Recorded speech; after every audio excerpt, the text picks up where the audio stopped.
Hello, my friends. Let's talk about art. It is rare that I ever talk on the philosophy of aesthetics or art. While I greatly respect anyone who takes the time to build their skill in any artistic process for any length of time, I think I lost my patience for visual art at some point. I spent a lot of time drawing as a kid and kept at it a bit longer than my average peer, but by high school I had put all of my creative energy into writing and debate. Even now, when I see a picture, painting, or photo, my thoughts kind of start at, wow, that looks good, or I really like that, and that's where my thought of it ends as well. I believe that, to a certain extent, this is because I quantify the representational quality of the piece reflexively. That, plus a personal lack of knowledge on the techniques and compositional theory, means that I have much less to think about when I look at any given piece. An art critic who spends most of their time in the philosophy of aesthetics is naturally going to have a lot more to say than I do. At the very least, I believe that I can describe my own method of how I quantify representational quality with the hope that maybe some piece of artwork will be shown to me that I can't fit into this grid. I have made two sorts of spectrums for myself. One that goes from the abstract to the realistic, and a second that goes from the stark to the replete. The first spectrum is there to determine if the piece is trying to isolate and represent specific qualities, and is thus abstract, or if the piece is attempting to combine those qualities, expand them, and mix them together, and thus tries to evoke the subject of representation. That mixing and evoking of qualities I call realistic or realism.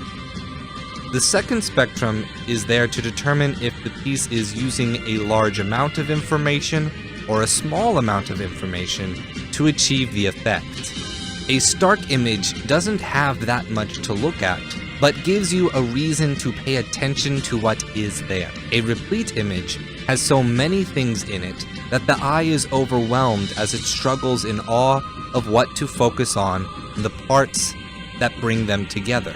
As you can imagine, with these two spectrums, the realistic tends to match more often with the replete, and as a counter to that, the stark seems more suited to match with the abstract.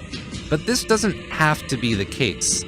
For example, imagine a traditional French or Spanish garden. Many flowering plants gathered in with trees, bushes, and vines, presented in a very set, orderly arrangement. That I would describe as both realistic and replete.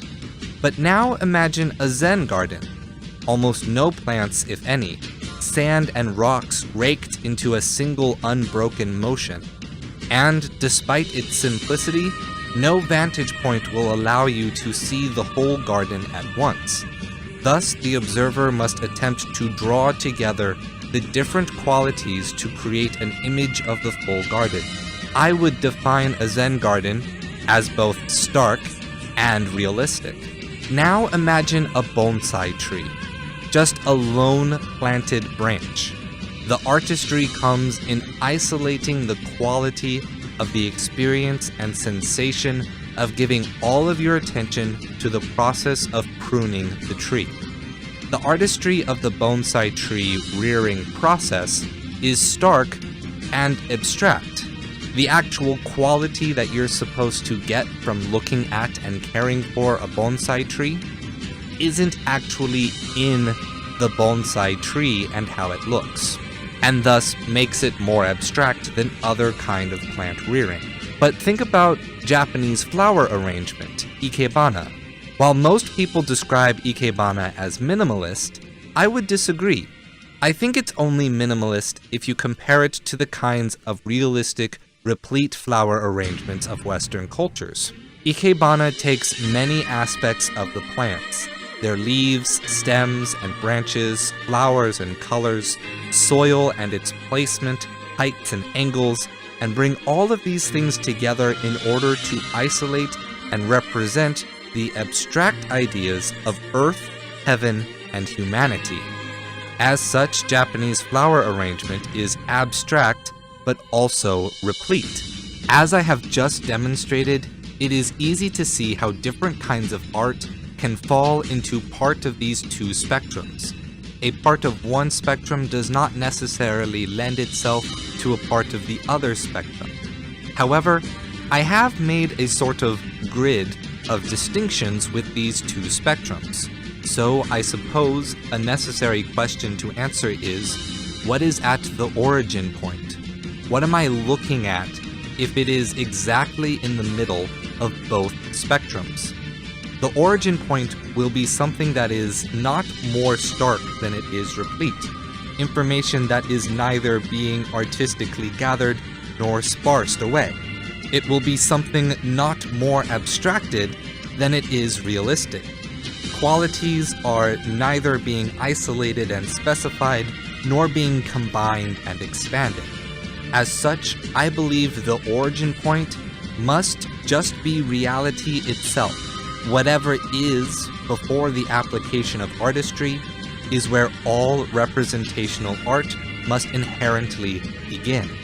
Thank you for listening. As you can imagine, I am a bit out of my element on this topic, but the PhilosIffy series is my space to bring some form to my half-baked ideas.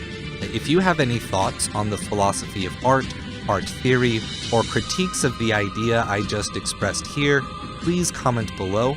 I'd be happy to read them. If you liked this video, by all means share it around with your friends. I don't pay anyone to advertise the channel, so the only way we can grow is with your help. I will see you next week for another analysis. Subscribe so you don't miss out, and as always, stay true.